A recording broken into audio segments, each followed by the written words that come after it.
Second item at the top. We are deeply troubled by recent fighting and violence that is endangering the Armenian community in Kessab, Syria, and has forced many to flee. There are far too many innocent civilians suffering as a result of the war. All civilians, as well as their places of worship, must be protected. As we have said throughout this conflict, we deplore continued threats against Christians and other minorities in Syria. And as you may have seen from the readout of President Obama's conversation with Pope Francis yesterday, they discussed, among other things, the plight of minorities, especially Christians, inside Syria today. We have seen some statements by groups fighting in Kessab saying they will not target civilians and will respect minorities and holy places. We expect those commitments to be upheld. The United States will continue its steadfast support to those affected by violence in Syria and throughout the region, including Syrian Armenians. We have long had concerns about the threat posed by violent extremists, and this latest threat to the Armenian community in Syria only underscores this further. Regarding this statement that you made about Syrian Armenians, I was just wondering if you have anything update about the situation, or is this a past tense? It's something happened, or I think it's the ongoing it's an ongoing issue, certainly, that we're concerned about.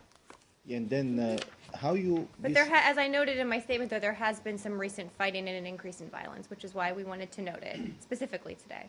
So because there are some news reports from different sides regarding this issue, either from the Armenians or from the Turks and from the Syrians in the same time. Are you following this story? I mean, this case? Well, we are. I don't know if you're referring to a specific case. We're certainly following the situation for Armenians inside Syria, for all minorities, including Christians, and know that violent extremists such as ISIL have targeted them, among many people. But we're particularly concerned about these minority communities and want to make sure that their rights are protected. Besides being concerned, because let me be specific about, are you in touch with any of the governments, including the Turkish government or other UN organization, to figure it out exactly? Because it's there is a deportation of people taking place in the last week, which is like starting from last week till now. Anything is going on in that regard? I can check and see who we're talking to. Obviously, we talked to a host of countries in the region, Turkey and others, about a wide range of issues, but I can check on that specifically. So you don't have any, what you have is just like observation of what's going on, or you have information?